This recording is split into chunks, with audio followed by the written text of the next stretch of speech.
Estamos estudiando Hebreos capítulo 11 de manera expositiva secuencial, es decir, estamos viendo todo el capítulo, versículo a versículo, y ya hemos estudiado varios aspectos acerca del capítulo 11. Hemos visto ejemplos de fe de varios hombres del pasado.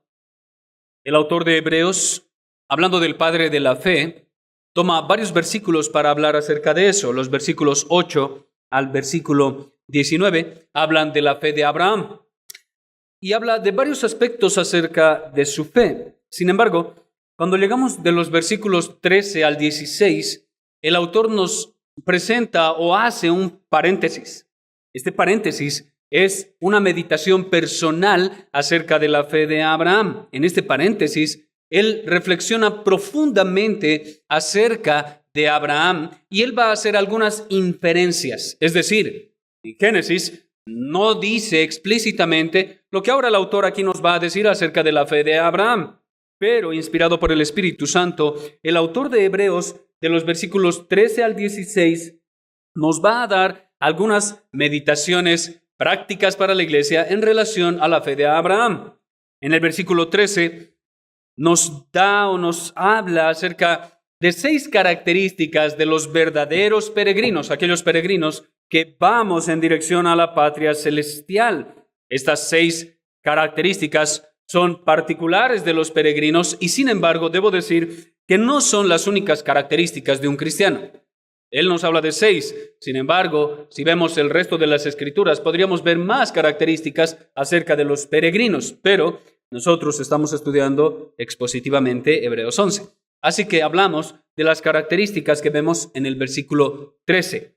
El versículo 13 nos muestra 6 características. Número 1, nos muestra que todos los verdaderos peregrinos mueren conforme a la fe. Es decir, perseveran con esa fe inicial que Dios les dio hasta el fin. Perseveran en fe, mueren en fe, ejerciendo la fe en Dios. Esa es una característica de todo verdadero creyente. Mueren con fe y ejerciendo la fe.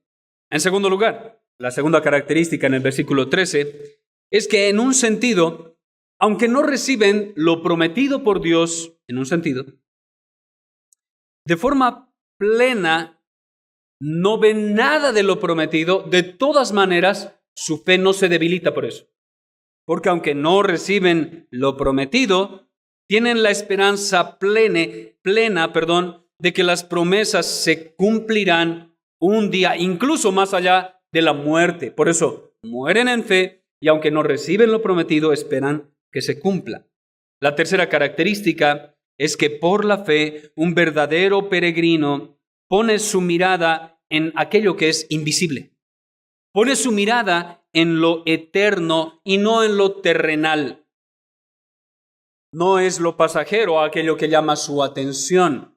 Su mirada no está puesta en el aquí y ahora. Su mirada siempre está apuntando hacia el futuro siglo venidero. Esa es la tercera característica. La cuarta característica es que el verdadero peregrino mira la meta a lo lejos, pero la mira claramente. Sí, un verdadero peregrino sabe a dónde va y sabe que la meta, aunque está lejana, es clara para él. Sabe lo que espera, sabe lo que quiere al final de su carrera. Una quinta característica es que el verdadero peregrino, aunque ve el cumplimiento perfecto de las promesas muy lejano, al mismo tiempo esas promesas las ve cercanas. Las ve tan cercanas como si pudiera abrazarlas en el aquí y ahora. Por eso el texto en el versículo 13 dice saludándolo. Y ese saludándolo hace referencia a abrazar. Por lo tanto, aunque las promesas están lejanas en su cumplimiento, por la fe un verdadero cristiano puede abrazar esas promesas en el aquí y ahora. Pues la fe no solo hace que veamos lo invisible, sino que nos ayuda a ver de cerca lo que aún está lejos. La sexta característica que nos muestra el versículo 13 es profesar su fe frente al mundo. Esta característica es una poderosa evidencia que brinda 2 cosas al mismo tiempo que pueden ser paradójicas. Por un lado, brinda consuelo en las dificultades, brinda esperanza en medio del dolor, brinda ayuda en medio de la aflicción. Pero al mismo tiempo, el profesar ser cristianos en medio de este mundo malo provoca dificultades, provoca rechazos, provoca iras, provoca odios. Así que esta última característica de un verdadero creyente, que es profesar su fe, va a provocar dos cosas que son paradójicas: consuelo y aflicción al mismo tiempo. Esas son las 6 características que vemos en el versículo 13, hablando de los verdaderos peregrinos. Pero ahora, quiero que continuemos de los versículos 14 al 16, viendo 2 cosas más. Quiero que veamos cuál es la razón por la cual, miren, tienen estas 6 características y algunas son un poco complejas. Murieron con fe, no recibieron lo prometido, pero aún tenían fe, ven de lejos aquello que se va a cumplir, que ni siquiera se cumplió cuando murieron y aún se mantuvieron con fe. ¿Cuál es la razón por la cual se mantuvieron en su peregrinaje? ¿Cuál es la razón por la cual debemos perseverar aún siendo cristianos y no abandonar todo? Porque si se dan cuenta hay cosas que no vamos a recibir. Vamos a recibir aflicción, a veces consuelo, a veces dicha, a veces paz, pero también dificultades. ¿Cuál es la razón por la cual nosotros podemos continuar en este peregrinaje? Y eso es lo segundo que quiero que veamos en esta porción. En los versículos 14 y 15, quiero que veamos la razón por la cual un peregrino continúa peregrinando, continúa perseverando en su peregrinaje. Vean cómo inicia el versículo 14. Dice simplemente, porque los que esto dicen, ¿qué dicen? Versículo 13. Dicen todo eso. Pero ahora nos va a decir el por qué. ¿Cuál es la razón por la que dicen todo esto? O sea, todo aquel que proclama que es un extranjero y peregrino es porque ha entendido algo y está viviendo algo. Ese ha entendido, obviamente, es ortodoxia, es doctrina. Tiene comprensión acerca de cosas que mucha gente no entiende. Pero al mismo tiempo hay ortopraxis. Ellos viven como peregrinos, entienden lo que es un peregrino y viven como peregrinos. Pero, ¿qué es eso que entienden? ¿Qué es eso que viven? Bueno, ellos entienden el significado real y profundo de ser un extranjero y peregrino en esta tierra. No solo de manera teórica, sino también de manera práctica. Lo que veremos a partir de ahora, como les dije al inicio, es una inferencia que el apóstol de esta carta hace de la narrativa de Génesis. Es una inferencia, o varias inferencias. Es decir, lo que tenemos aquí, hermanos, es la interpretación del autor de Hebreos, inspirado por el Espíritu Santo, acerca de la vida de Abraham y de todos los peregrinos del antiguo pacto. Eso es lo que nos va a dar, una interpretación acerca de eso. Y nos va a presentar 2 razones por las cuales ellos se mantuvieron en su peregrinaje, por las cuales ellos perseveraron hasta el fin. 2 razones por las que declaraban ser peregrinos ante el mundo. La primera razón está en el versículo 14, parte B. Esa primera razón es que claramente dan a entender que buscan una patria. Esa es la primera razón. Claramente dan a entender que buscan una patria. ¿Cómo podríamos titular a esa pequeña porción? Bueno, los verdaderos peregrinos no solamente vagan en medio de este mundo, porque eso es un peregrino, alguien que vaga en medio del mundo sin un lugar específico donde asentarse. Pero ellos no simplemente eran peregrinos en ese sentido, sino más bien que los peregrinos verdaderos son buscadores. Eso es lo que nos enseña. Esa es la primera razón que nos da el versículo 14, por la cual ellos peregrinaron hasta el fin. Ellos eran buscadores. Ellos buscaban algo. Por eso eran peregrinos. No solo porque no tenían tiendas, edificios o una tierra particular, sino porque ellos andaban buscando algo más, algo diferente. Ellos profesaban ser extranjeros porque andaban en búsqueda de una mejor patria. No buscaban asentarse en Canaán y ya. Eso no era el propósito de Abraham, Isaac o Jacob. No procuraban simplemente tener posesiones o posiciones, sino que andaban en una búsqueda constante de una mejor patria. un mejor lugar para vivir. Pregunto, ¿qué es lo que te da una patria? ¿Qué les da a ustedes México por ser mexicanos? ¿Qué les da? Dos cosas básicas: habitar y disfrutar de su patria. Habitar en ella sin restricciones, obviamente si no van en contra de la ley. Habitar en ella, seguramente eso brinda una patria, seguridad para habitar. No todas, pero deberían brindar eso, habitar con seguridad. Pero además disfrutar de su patria. Poder tener una tierra, poder tener el derecho a comprar posesiones, poder tener el derecho de tener posiciones en esa patria, poder tener el derecho incluso de disfrutar de los bienes naturales que ofrece esa patria. ¿Qué ofrece una patria? Habitar en ella y disfrutar de ella, con todos los privilegios y deberes que te puede brindar una patria, ¿cierto? Alguien que es peregrino no tiene eso. No tiene eso. ¿Por qué buscaban una patria? Si eso brinda una patria, ¿por qué ellos entonces buscaban una patria mejor? Porque sabían que aquí y ahora no la tenían. Esa es la razón por la que buscaban una patria, por la que eran buscadores. Un creyente, amado hermano, es un buscador porque sabe que aquí no está su hábitat. Aquí y ahora no está su hábitat y no disfruta de la ciudad de destrucción. ¿Vieron las dos cosas?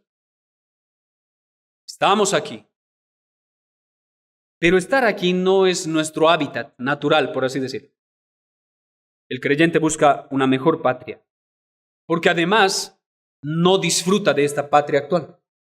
Por eso ellos buscaban una mejor, porque no disfrutaban de ella. Hermanos, dice un pastor, qué tremenda exhortación es esto para la iglesia actual. Qué sublimes palabras. Ellos buscan una patria mejor, pero ¿qué hay de la iglesia actual? ¿Qué hay de la iglesia La Gracia de Dios aquí en Guadalajara? ¿Qué busca? Vamos un poco más allá. ¿Qué hay de ti como creyente? ¿Cuál es tu búsqueda actual como cristiano? ¿Qué buscas como creyente? ¿Qué buscas tú como peregrino en esta tierra? ¿Cuál es la búsqueda incesante de tu mente y de tu corazón aquí y ahora? ¿Qué estás buscando? Pregunto, ¿estás buscando acaso ser profesional? ¿Ser rico? ¿Ser un gran empresario? ¿Tener un emporio? ¿Ser el mejor estudiante tal vez para los más jóvenes cristianos? ¿Acaso estás buscando simplemente ser aquí y ahora? ¿Qué buscas? ¿Buscas ser, existir, vivir, habitar, disfrutar solo del aquí y ahora? ¿Qué estás buscando como cristiano? Hermanos, ¿cuál es su búsqueda actual? ¿Qué es lo que apasiona su corazón? ¿Qué es lo que llena su corazón de emoción? Incluso hasta podríamos decir de estrés, de buscar y buscar y buscar aquello que tanto quieres. ¿Qué es lo que estás buscando? ¿Cuál es tu búsqueda actual? ¿Creen que podrían llamarse a sí mismos buscadores de la patria celestial? Piénsenlo. Yo sé que eso es muy sencillo, pero es muy profundo al mismo tiempo. Hermano, tú que dices ser cristiano, ¿crees que podrías llamarte a ti mismo, yo soy un buscador de la patria celestial? ¿Yo soy un buscador del cielo? ¿O están buscando asentarse en esta tierra, siendo ustedes sus propios reyes, sus propios jefes, siendo ustedes mismos los creadores de su pequeño reino, en vez de buscar el reino celestial? ¿Qué están buscando? Crisóstomo, un autor del pasado, hablando precisamente de este texto, dijo esto. Dijo y lo dijo hace mucho tiempo. No estoy hablando de la iglesia postmoderna, estoy hablando de la iglesia de ese tiempo. Aproximadamente 400 años después de Cristo. Y él dijo, cuánta diferencia, dice él. Ellos, hablando de Abraham, Isaac y Jacob, en efecto sufrían dolores de parto cada día, deseando liberarse de este mundo y regresar al fin a su patria celestial. Pero nosotros, dice él, en cambio, si nos ataca la fiebre, descuidándolo todo, llorando como niños pequeños, nos asusta la muerte.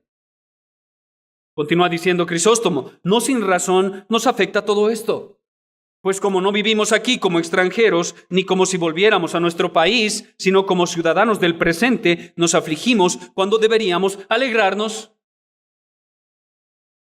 Porque al fin un día iremos a nuestra patria celestial. Por eso, dice él, nos estremecemos en vez de gozarnos. Pero, qué bendita promesa ha entregado el Señor Jesús a todo aquel que busca la patria celestial, a todo aquel que es un buscador del cielo. Pues el mismo Señor Jesucristo dijo, pedid y se os dará. Buscad y hallaréis. Llamad y se os abrirá. Porque todo aquel que pide, recibe, y el que busca, halla, y el que llama, se le abrirá. Qué bendita promesa para el buscador, porque un día encontrará su patria celestial. ¿Qué estás buscando? Esa es la primera razón por la cual ellos perseveraron hasta el fin. Eran buscadores de algo sublime, de algo mucho mejor que Canaán. La segunda razón está en el versículo 15. Vean lo que dice el versículo 15. Dice, pues si hubiesen estado pensando, subrayen esas palabras si tienen su Biblia cerca, porque es una palabra clave para entender esta razón. Si hubiesen estado pensando en aquella de donde salieron, está hablando de su patria, ciertamente, estas son dos palabras clave, tenían tiempo de volver. Dos cosas hay aquí. En esta segunda razón. ¿Cuál es la segunda razón? A esta segunda razón yo la llamo un verdadero peregrino abandona todo. Un verdadero peregrino deja todo atrás. Entonces la segunda razón es abandono. La primera razón es búsqueda. La segunda razón que nos da el texto es abandono. Abandono total de todo. Y este abandono surge de dos formas. Y esto lo extraje, no es personal, esto lo extraje de John Owen, comentando Hebreos capítulo 11. Y habla de dos tipos de abandono que debe tener todo cristiano de este mundo. El primer abandono del cual habla es mental. Y se basa en el término que les dije al inicio. Pues si hubiesen estado pensando, y él dice, el primer abandono de este mundo, de todo creyente debe ser mental. Un abandono mental. Primero debe ser mentalmente, pues la mente que medita por mucho tiempo en algo es porque allá tiene sus afectos, es porque allá tiene su corazón. Por ejemplo, cuando alguien piensa mucho en una persona, y yo sé que los enamorados van a entender muy bien esto, si alguien piensa mucho tiempo en una persona, puede estar en su trabajo, puede estar en una junta, puede estar con sus amigos, puede estar en el cine, puede estar en cualquier lugar, pero su mente va a estar ausente del lugar porque su mente está pensando en alguien más. ¿A qué me refiero con esto? Un ejemplo de las Escrituras. La mujer de Lot tenía su mente y su corazón en Sodoma y Gomorra. Y por eso, aunque su cuerpo iba de salida, sus ojos inmediatamente al salir voltearon. ¿Saben por qué? Porque sus ojos no resistieron mirar cómo el lugar de sus sueños, de sus anhelos, de sus fervientes deseos era destruido por la ira de Dios. Su cuerpo estaba saliendo de Sodoma. Su mente se había quedado allá. Pues donde esté vuestro tesoro, allí estará también vuestro corazón. Podríamos traducirlo o transliterarlo de una manera un poco diferente, pues donde esté su mente, donde esté enfocado su corazón, allí también habitará su corazón. Donde se enfoquen sus deseos, sus anhelos, ahí va a estar también su gran tesoro, lo que más vale para ustedes. Pero recuerden, amados hermanos, nadie, absolutamente nadie puede servir a dos señores. O sirves a Dios, o sirves a las riquezas. O sirves al Dios verdadero o sirves a un Dios falso, que no es Dios en última instancia. Hablando de esto, John Owen dijo: quienes abandonan la vanidad del mundo no deben regresar a ella mentalmente. ¿Les ha pasado alguna vez eso? Hermanos, yo meditando en eso dije: Señor, ¿cuántas veces he regresado al mundo mentalmente? ¿Cuántas veces he fallado en esto? ¿Cuántas veces has fallado en esto? Amado hermano, ¿acaso en medio de las pruebas has llegado a pensar que en el pasado estabas mejor? ¿En medio de las dificultades? Cuando te hiciste cristiano empezaron los males. Muchas veces. ¿Acaso has pensado que antes de ser peregrino, viviendo en Egipto, estabas mejor? ¿Alguna vez ha venido eso a tu mente? Amado hermano, no olvides que el pueblo del antiguo pacto que peregrinó en el desierto fue destruido porque su mente no abandonó la carne y los vegetales de Egipto. Por eso el primer abandono de este mundo debe ser mental. También físico, pero inicia en la mente. Más bien, sigamos, amados hermanos, el consejo de las Escrituras y obliguémonos a nosotros mismos a hacer algo que yo he decidido llamar amnesia espiritual. Hermanos, obliguémonos, enseñémonos a nosotros mismos a sufrir de amnesia espiritual. Hay cosas que nosotros debemos olvidar y debemos dejar en el pasado y dejar que mueran ahí y que se queden ahí. ¿Qué cosas? La Biblia nos habla extensamente de eso, pero quiero citar 3 pasajes. El primero, lo puedes apuntar, no quiero que vayan ahí porque se distraen. El primero es Salmos 45:10. Escuchen lo que dice Dios a su pueblo. Salmos 45:10. Oye, hija, y mira, e inclina tu oído. Y le dice Dios: olvida tu pueblo y la casa de tu padre. Olvido. Amnesia espiritual.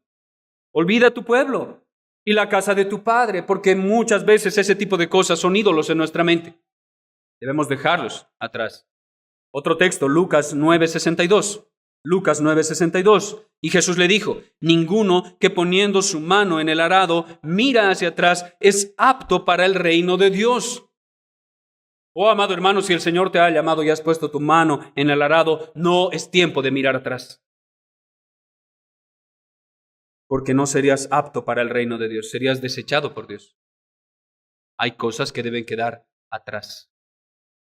El tercer pasaje, Filipenses, capítulo 3, versículos 13 al 14, dice: hermanos, hablando el apóstol Pablo, yo mismo no pretendo haberlo ya alcanzado. ¿Qué dice él? Hermanos, yo también estoy peregrinando con ustedes. Aún no he llegado a la meta. Aún estoy con ustedes peregrinando, pero mi peregrinaje lo hago de esta manera, dice Pablo, pero una cosa hago, olvidando, amnesia espiritual, olvidando ciertamente lo que queda atrás y extendiéndome a lo que está adelante, prosigo, dice él, a la meta, al premio del supremo llamamiento de Dios en Cristo Jesús. ¿Qué debemos hacer? En primer lugar, bueno, como parte de esta segunda razón por la cual debemos continuar peregrinando, es olvidar esas cosas que son un estorbo y deben quedar atrás. Abraham nunca pensó en mirar atrás como la mujer de Lot. Él siempre miró hacia el frente, siempre miró hacia adelante. Sí, tuvo algunos tropiezos, sí, pero no miró atrás como la mujer de Lot, pues hubiera sido indigno de la patria celestial. Su corazón ya pertenecía a la patria de donde era su Señor, y su mente contemplaba a Jesús por la fe. Y dice el Señor Jesucristo que Abraham vio su día y se gozó. Abraham no tenía más su mente en el mundo, no estaba más su mente en Ur de los Caldeos, y no estaba simplemente en Canaán. Abraham miró hacia el futuro, al Señor Jesús, y se gozó de ver su día. Amado hermano, debemos abandonar todo por amor de nuestro Señor. Pero es difícil abandonar aquello en lo que aún piensas. Es muy difícil. Es difícil dejar aquello que aún ocupa tu mente. Por eso debes entrenar tu mente y tu corazón para poder contemplar hacia la meta del supremo llamamiento en Cristo Jesús. Y si en algún momento, amado hermano, piensas en el pasado, que sea para ver lo desdichada que era tu vida sin Cristo, no para desear volver a comer de las cebollas y de la carne de la ciudad de destrucción, no. Si vas a ver al pasado, que sea para ver qué tan triste, lamentable y desdichada fue tu vida sin Cristo. Para eso. Entonces, ese primer aspecto acerca de abandonar es mental. El segundo aspecto del abandono es real. El primer aspecto es mental, el segundo es real. Ahora, no quiero que me malentiendan, amados hermanos, no quiero que se malinterprete lo que digo acerca del abandono real de esta patria mundana. Porque realmente no creo que la Biblia llame a los cristianos a vivir como ascetas. ¿Saben lo que es una asceta? Alguien que se aleja del mundo, que vive solo en el desierto, no trabaja, vive de lo que cae del cielo, del rocío que Dios manda. La Biblia no nos manda a salir de la sociedad y vivir del rocío de la mañana o de la fruta que cae del cielo. No, la Biblia no nos manda a eso a los cristianos. El llamado es a que realmente abandonemos el mundo y sus pasiones, pero no a salir de la ciudad. Abraham, Isaac y Jacob vivieron cada día con los ojos puestos en su patria junto a Dios, pero vivieron en Canaán. No salieron de Canaán. Vivieron en un lugar específico en esta tierra. Dios no nos llama a salir del medio de la sociedad. Ellos vivieron pensando en su patria celestial, allá donde está Dios, pero Abraham, Isaac y Jacob vivieron con los pies bien asentados sobre esta tierra. No vivían de ilusiones, pues todos ellos trabajaban diligentemente. Cada uno de ellos. De hecho, tenían muchas posesiones. Era gente rica, sin tierra, pero tenían mucho ganado, muchas posesiones, muchos criados. Ellos se esforzaban, sembraban, criaban ganado y demás. No simplemente se sentaron a esperar la muerte y ya. No simplemente dijeron, bueno, soy peregrino, nada de esta tierra me pertenece, entonces me siento y que llegue la muerte. No, esa no es la vida de peregrinos, pero hubo un abandono real. Al abandonar ellos su tierra natal, recuerden que Abraham era de Ur de los Caldeos, él abandona su tierra natal y por lo tanto ellos son un tipo y sombra de los creyentes del nuevo pacto, porque hay un abandono que debemos hacer. Pues todos los creyentes del nuevo pacto abandonarían realmente el mundo y sus pasiones. Hay un abandono real. Dios no te pide que abandones tu familia. No debes cuidar de tu familia.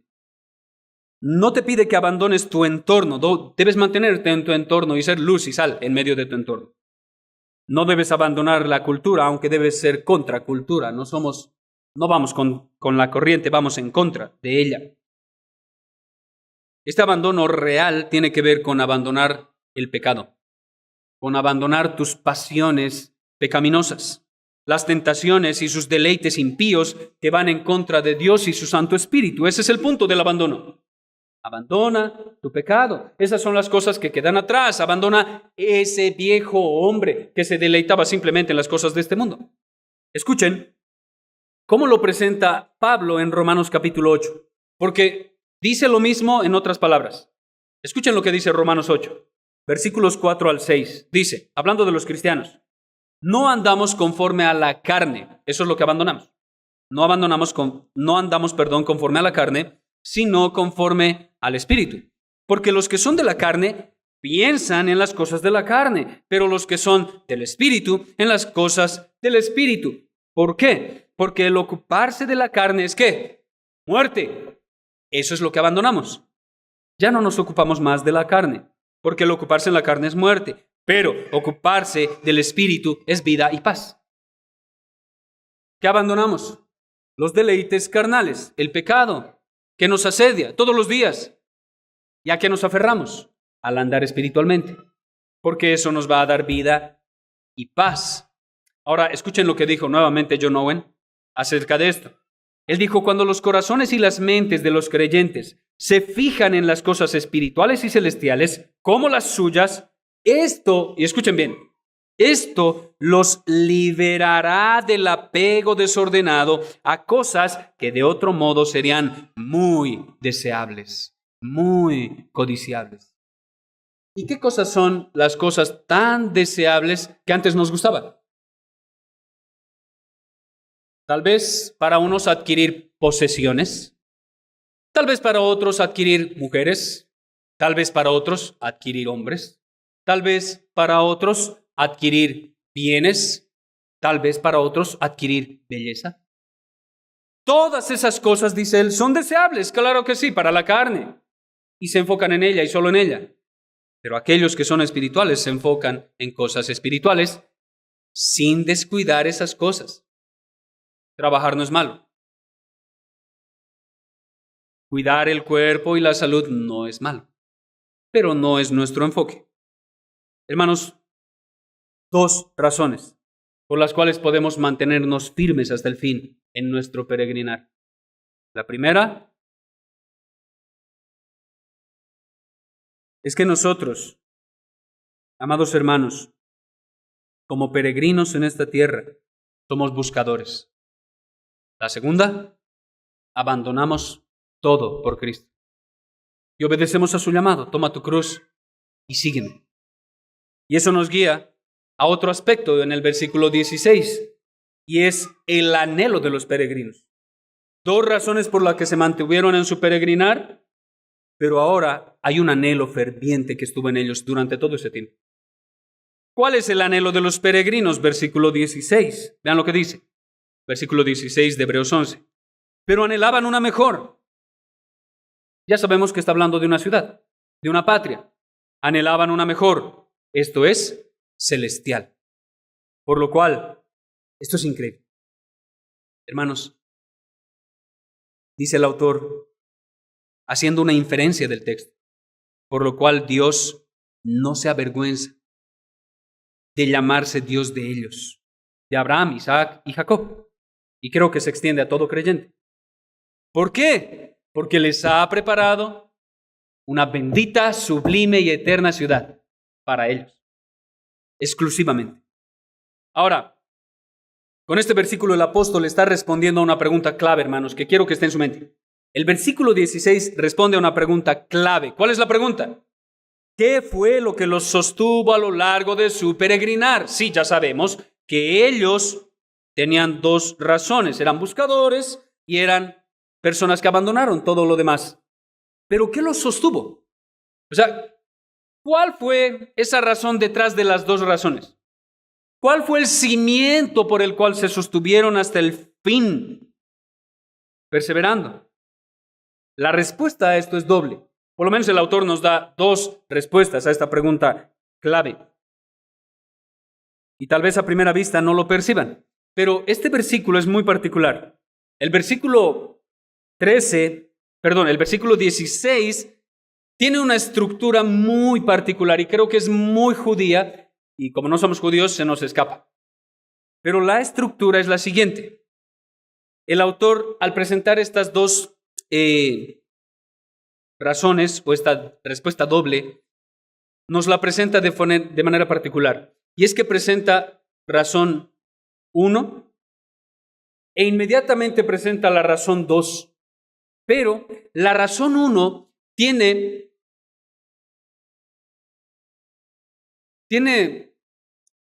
no es un propósito, tiene un resultado favorable para ellos. Pero el resultado lo presenta después de la razón 2. Y la razón 2 tiene también un resultado, pero la presenta después de del segundo resultado. Es decir, si nosotros hiciéramos un diagrama del versículo 16, el autor lo presenta como 1A, 2A, y luego inmediatamente presenta el 1B y luego el 2B. Y esa es la manera en que él lo estructura. Ahora, permítame explicar eso en cristiano. O sea, más sencillo. ¿Cómo podríamos leer, pensando en esa estructura, cómo podríamos leer el versículo 16? Yo lo leería de esta manera. La primera respuesta es que ellos anhelaban una ciudad mejor y el resultado de sus anhelos es que Dios no se avergüenza de llamarse Dios de ellos. Ahí está. Esa sería la forma de leer el versículo 16. La primera respuesta a sus anhelos es esa. Anhelaban una ciudad mejor y el resultado de sus anhelos es que Dios no se avergüenza de llamarse Dios de ellos. Ahora, ¿cuál es la segunda respuesta a la pregunta clave? La segunda respuesta es que la ciudad de sus anhelos es celestial. ¿Por qué? Porque ha sido construida por Dios. Así se podría leer el versículo 16. Y nos da una imagen más clara de lo que está intentando decir el autor. Ahora, quiero que meditemos un poco en eso. Veamos la primera respuesta, el anhelo de los peregrinos. ¿Cuál es el anhelo? O sea, vamos a responder, ¿qué los sostuvo en su peregrinar?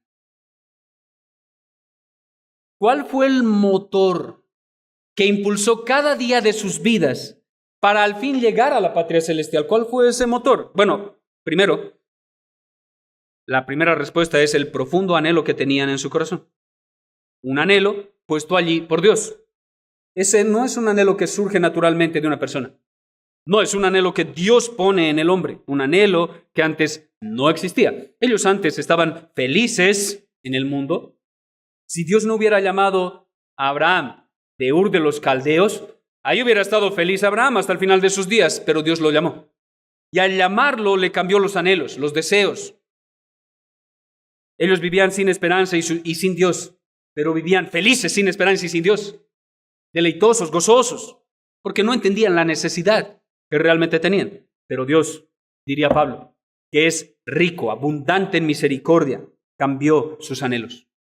De anhelar el mundo a anhelar el cielo mismo.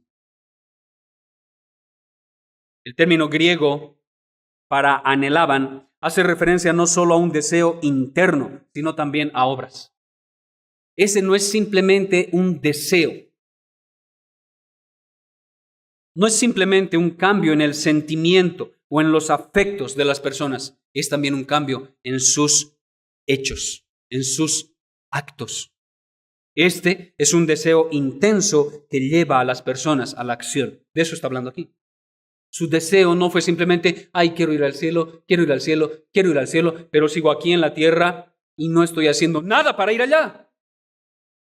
No. Ellos anhelaban tan profundamente la patria celestial que se movieron en dirección a ella. Su deseo no era por algo finito, de valor limitado o de algo profano y vano. No, su deseo estaba puesto en lo mejor, en lo sublime, en lo eterno, en lo más excelente, en la vida bienaventurada, dirían los teólogos, en la patria de patrias, en el retorno a la compañía de los santos ángeles, en el retorno al bien supremo, en el retorno al estado de gloria junto al glorioso trino Dios. Ese era su anhelo. Y eso fue lo que los movió constantemente. A pesar de las dificultades, a pesar del dolor, a pesar de sus debilidades, a pesar de sus pecados, había un anhelo intenso de llegar allá. ¿Saben cuál es el resultado grandioso e inmerecido de que Dios mismo haya cambiado los anhelos de todo cristiano? ¿Qué anhelabas antes? Piénsalo. ¿No anhelabas simplemente ser un gran profesional? ¿O ser una mujer exitosa? ¿No anhelabas simplemente llegar a ser profesional, trabajar como loco, un día tener mucho dinero y luego salir de viaje y morir? ¿Y ya? Y cuando el Señor te salvó, ¿cuál empezó a ser tu anhelo? Quiero ver a mi Jesús. Ya mi anhelo cambió. ¿Quién lo cambió? Dios. Y eso es un regalo. Pero ¿saben algo? El resultado de ese regalo es otro regalo, es gracia sobre gracia. ¿Y cuál es el segundo, o bueno, el regalo que viene a través de ese regalo? De ese anhelo intenso por la patria celestial. ¿Saben cuál es ese regalo? Es increíble, hermanos. Y es que Dios no se avergüence en llamarse tu Dios. No se avergüenza de llamarse tu Dios. Y esto nos lleva, en el caso de Abraham, Isaac y Jacob, al momento específico en el libro de Éxodo, en el que Moisés le pregunta a Dios, Dios está llamando a Moisés y le dice, vas a ir a mi pueblo y lo vas a libertar. Y en ese momento Moisés le pregunta a Dios, cuando vaya a tu pueblo y me pregunten quién me envía, ¿qué les digo? ¿Y qué dice Dios? ¿Cuál es la respuesta de Dios a esta pregunta de Moisés? Éxodo capítulo 3, versículo 15. Jehová, el Dios de vuestros padres, el Dios de Abraham, el Dios de Isaac y Dios de Jacob, me ha enviado a vosotros. ¿Cómo se identifica a Dios? El Dios de, el Dios de, el Dios de. Y de aquí es donde el autor de Hebreos está sacando la inferencia de que Dios, sin avergonzarse, le dice a todo el mundo, yo soy el Dios de Abraham, el Dios de Isaac y el Dios de Jacob. Yo soy su Dios. Y ellos son mis siervos, o fueron mis siervos. Ellos, escuchen bien, Abraham, Isaac y Jacob confesaron al Señor en vida. Y ahora el Señor los está confesando a ellos después de muertos frente a todo el mundo. Frente a todos los tiempos. Ellos nunca se avergonzaron de su Señor y Dios no se avergonzó de ellos. Pero hay de aquellos que se avergüencen de su Dios, pues Dios también se avergonzará de ellos. Escuchen lo que dice el Señor Jesucristo. En Marcos capítulo 8, versículo 38, Él dice, porque el que se avergonzare de mí y de mis palabras en esta generación adúltera y pecadora. ¿En qué generación vivimos? En una generación adúltera y pecadora. Amado hermano, ¿te avergüenzas por ser cristiano? ¿Algún momento has sentido vergüenza de decir frente a tus amigos, frente a tus vecinos, frente a tus familiares, soy cristiano? El Señor Jesucristo dice, porque el que se avergonzare de mí y de mis palabras en esta generación, el Hijo del Hombre, se avergonzará también de él cuando venga en la gloria de su Padre con los santos ángeles. Si te avergüenzas de Dios, Dios se avergonzará de ti. Pero ahora, escuchen la bendita esperanza de todo cristiano. Hebreos capítulo 2, versículo 11, dice, porque el que santifica, Dios, y los que son santificados, los creyentes, de uno son todos, por lo cual no se avergüenza de llamarlos hermanos. Hebreos 2:11. Hermanos, el Señor Jesucristo, al igual que su Padre, no se avergüenza de ti. No se avergüenza de ti. Tú podrías sentir vergüenza de ti mismo. Yo a veces siento vergüenza de mí mismo. Pero el bendito Señor Jesucristo, que da gracia sobre gracia, sobre gracia y sobre gracia, no se avergüenza de ti. Aunque tú mismo lo harías. Y eso es gracia. Como dijo un autor del pasado, ¡qué gran dignidad! Él se dignó ser llamado su Dios. Consideren la grandeza. Si se le llamara el Dios de una sola persona, dice, aquel que es llamado el Dios del mundo entero, no se avergüenza de ser llamado el Dios de tres hombres, Abraham, Isaac y Jacob.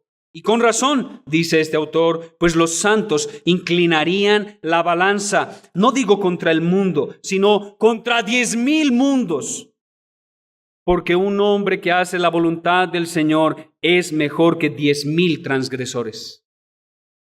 Uno solo. Y Dios no se avergüenza de uno solo.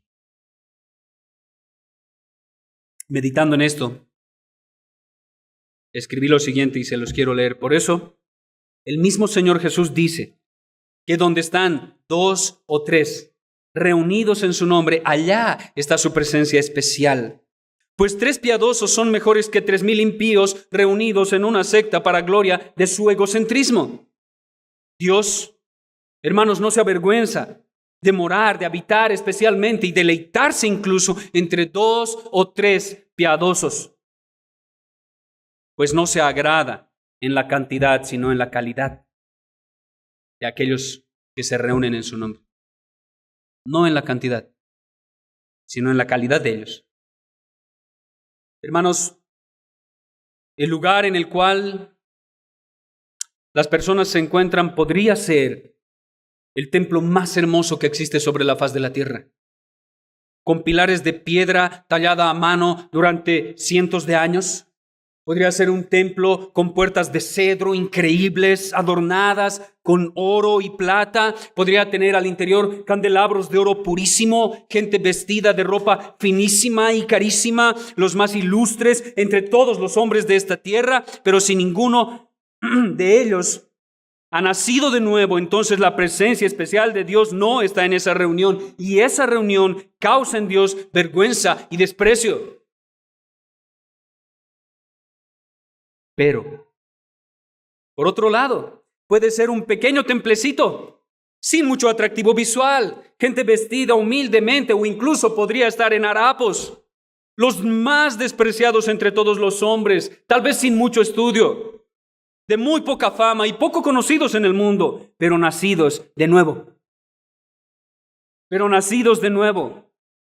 Por la omnipotencia del Santo Paracleto, entonces allí habita la presencia especial del Trino Dios. Allí desciende la Shekinah. Allí está alegre y sin vergüenza el Dios Trino entre dos o tres que se congregan en su santo nombre.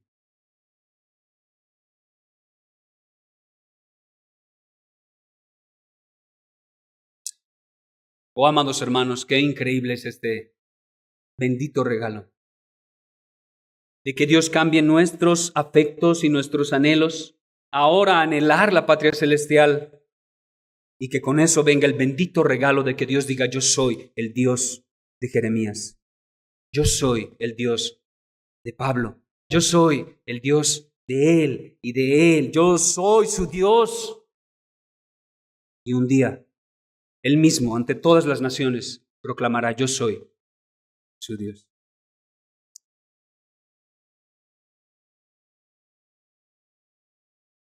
Eso es lo primero que los sostuvo hasta el fin. Sus intensos anhelos por llegar a la patria celestial. Ahora, ¿cuál es la segunda respuesta a esa pregunta crucial del versículo 16? ¿Qué los sostuvo hasta el fin? La segunda respuesta es la naturaleza misma de sus anhelos. La naturaleza misma de sus anhelos. Nuevamente, ¿qué los sostuvo en su peregrinar? Primeramente, anhelar profundamente una mejor ciudad, una mejor patria, un mejor estado. Ahora, ¿cuál es la naturaleza de esa ciudad que ellos tanto anhelaban? El texto, de manera muy sencilla, muy clara, muy directa, muy profunda y contundente, simplemente dice: la naturaleza de la ciudad que ellos tanto anhelaban era celestial. Era celestial. Anteriormente, el autor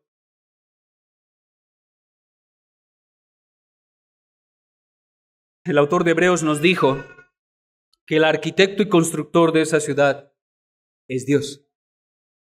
O sea, nos dice: ¿quién es el autor de esa ciudad?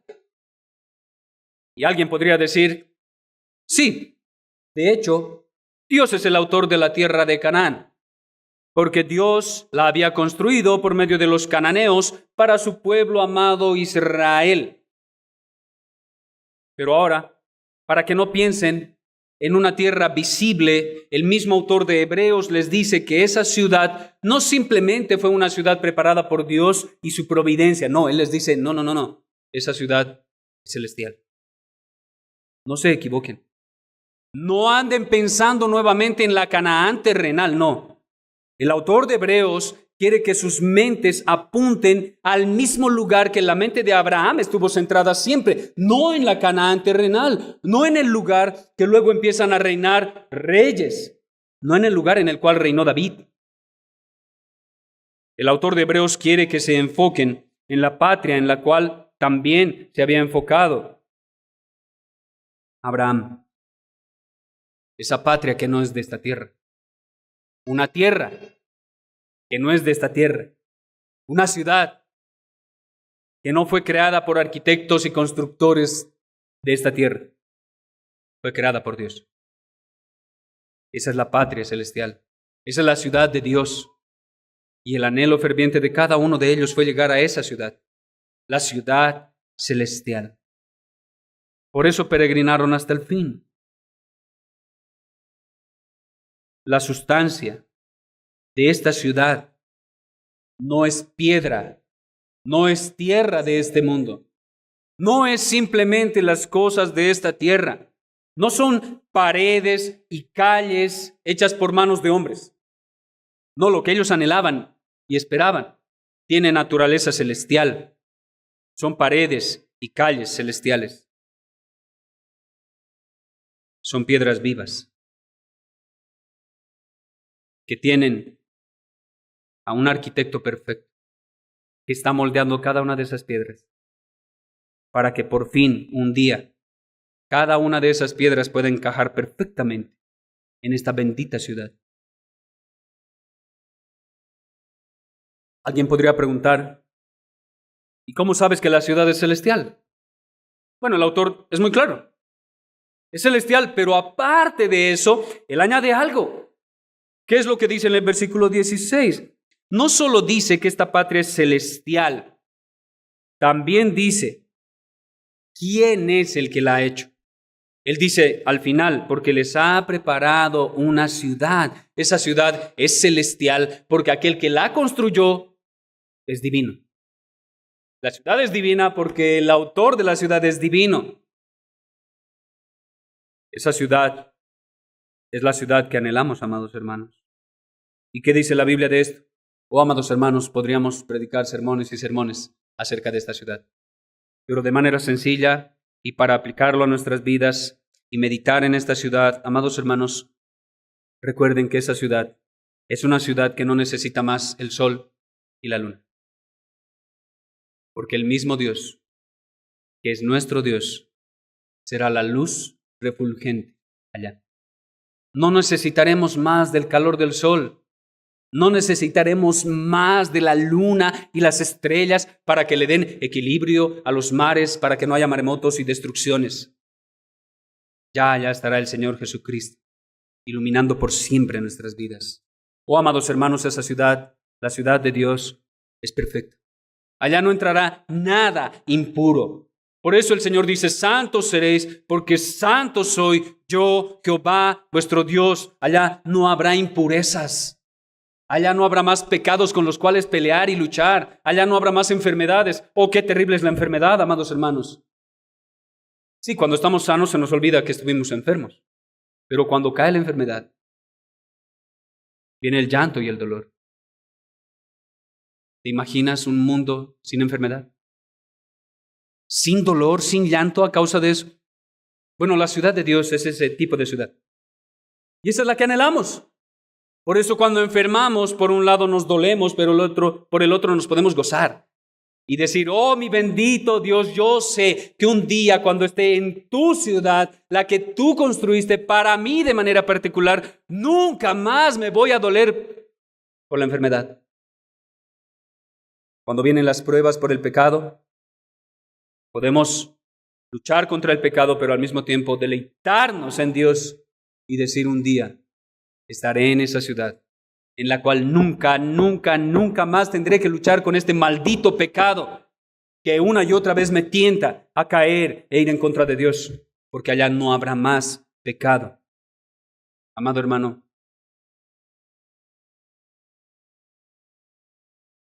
¿cuál es la búsqueda que estás realizando en este momento? ¿Estás buscando simplemente estar aquí y ahora? ¿Vivir aquí y ahora? ¿Ser aquí y ahora? Oh, amado hermano, si estás buscando eso, ten mucho cuidado. Porque en última instancia vas a terminar decepcionado. Porque este mundo solo ofrece vanidad de vanidades. Y como dijo el predicador, vanidad de vanidades, todo es vanidad. Y en última instancia nada llevarás. Pero si estás buscando tesoros en el cielo, oh amado hermano, esos tesoros son indestructibles. Porque tenemos una herencia inmarcesible, no se marchita, es indestructible. ¿Qué estás buscando? ¿Tesoros aquí y ahora o tesoros en el cielo? Hermano, ¿realmente has abandonado el mundo? con sus deseos y pasiones? ¿Realmente podrías decir como el apóstol Pablo, ya no vivo yo, mas Cristo vive en mí? ¿Realmente podrías decir, he crucificado a mi viejo hombre y ya yo he muerto, ahora vivo para Cristo? ¿Podrías decir eso? Si no, oh amado hermano, esta es una muy fuerte reprensión a ti para que cambies tus anhelos.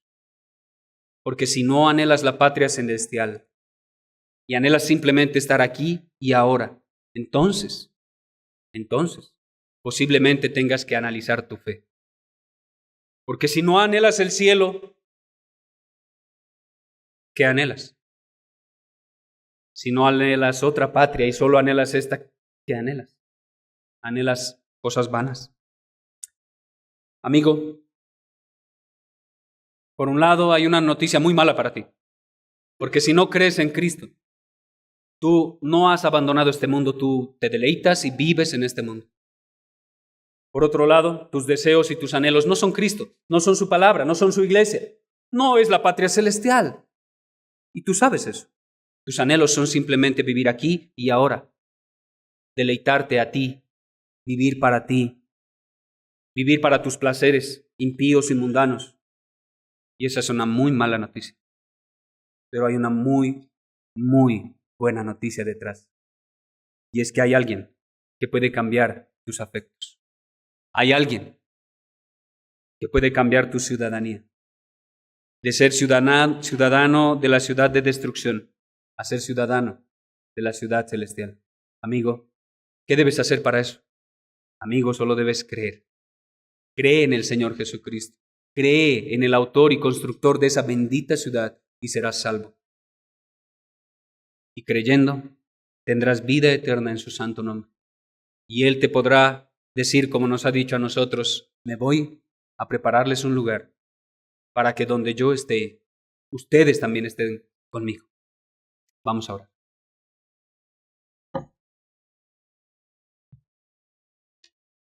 Amado Padre Celestial,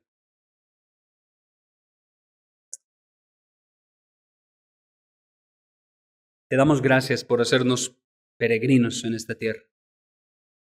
No merecemos tanta gracia. No merecemos que no te avergüences de llamarte nuestro Dios.